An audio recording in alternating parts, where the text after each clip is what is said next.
Have you ever asked yourself, why do you play video games? For the most part, I feel like a lot of people will just say something akin to escapism. Various things like it's fun, the story is very involving, that it's a challenge to go against this big boss and overcome it and feel that joy. It's sometimes just because you're bored, or because a friend makes you play it, or you play together. It's a sort of experience that you share, at least for a lot of people. For me, I feel it's slightly different. I feel like video games aren't necessarily an escape, but rather a sense of progression. Video games have been a major part of my life since I was 3 years old. I often hear stories of my mother telling me that I played Super Mario Brothers, and I got angry at it when I was a little kid playing on the NES. I only remember Super Mario Brothers 3. So, if I got mad at games when I was little, how come I still kept playing them? To me, largely a lot of the games that I play it so I could progress through the story, so I could personally experience how I play through the game, and how I personally face the challenges ahead.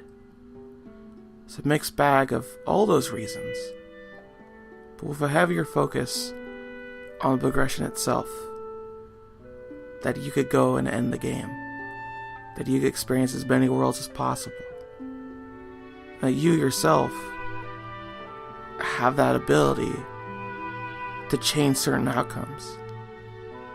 It's a really great feeling, and yet I feel like that isn't only it.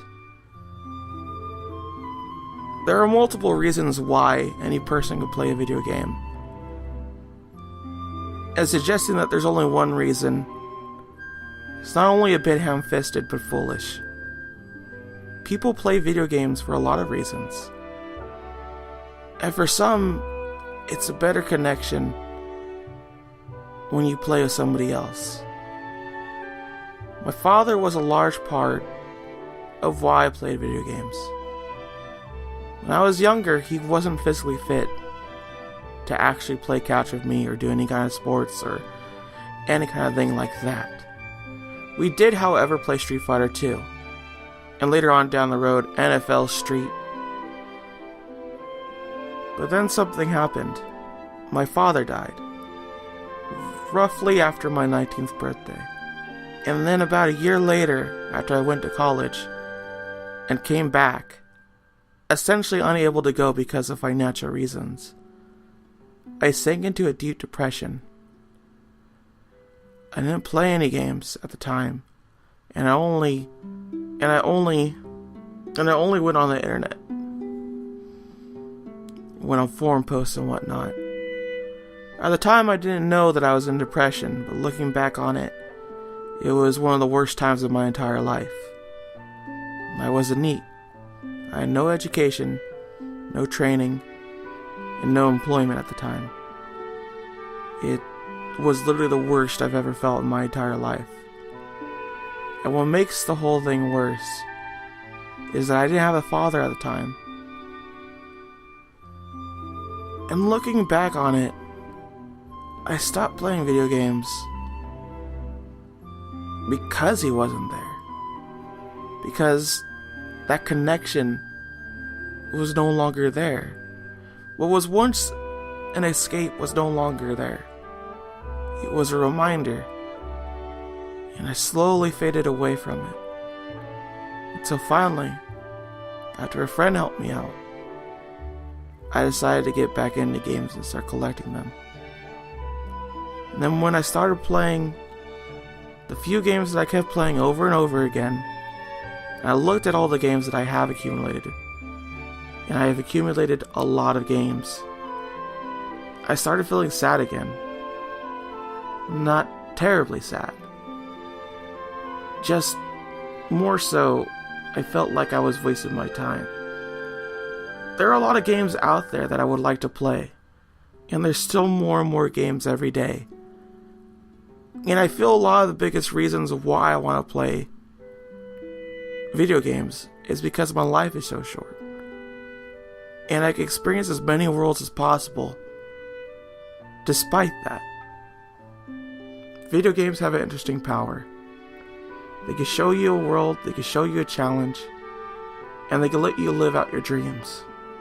So to personally experience every single game that I can, to see what these people that have poured into, these teams of people, just pouring in as much as possible when it comes to a game, and you personally experience the way that it goes, has always been fascinating to me. And largely what makes the media more of a thing to me than any other before it. Books give you a lot of imagination, and an author could do as much as they can to make you live in the world.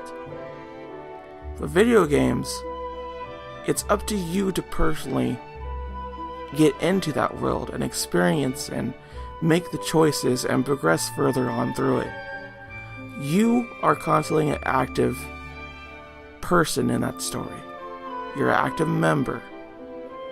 And when I was watching I Love Lucy as a child, or any other harebrained scheme on any TV show, more so, I always got the sense of, why don't they just stop and do something else? Why do they have to keep going on? It's slightly frustrating. But with games, you don't necessarily have to do that. It's not necessarily about you always doing the same things each and every time. Some games may be a bit more limited, but for the most part, it's always about how you personally progress through each story. How you personally choose how to make things see fit. And with that active engagement role, I feel like video games are a lot more engaging. And that's largely why I like to play games. Of course, it's fun. Of course, I get to experience things and I get challenges. But there's a sense of progress that I don't get from anything else. The sense of experience that I don't get from anything else. And frankly, my life would be a lot more dull if I stopped playing games. If I personally halted my progress. See, beating as many games as I can has somehow become a sort of game to me in of itself. Perhaps this is the way that I cope. Perhaps this is the way that I need to see the world. I don't know personally. I just really know that I want to experience as many gaming worlds as possible. Because I love that feeling of finishing a game. I love that feeling of being in a world. Making those choices and changes. Especially when I can't personally do that. Video games are a wonderful escape. But to me personally, it's part of my life. I could never imagine my life without video games. Nor would I want that.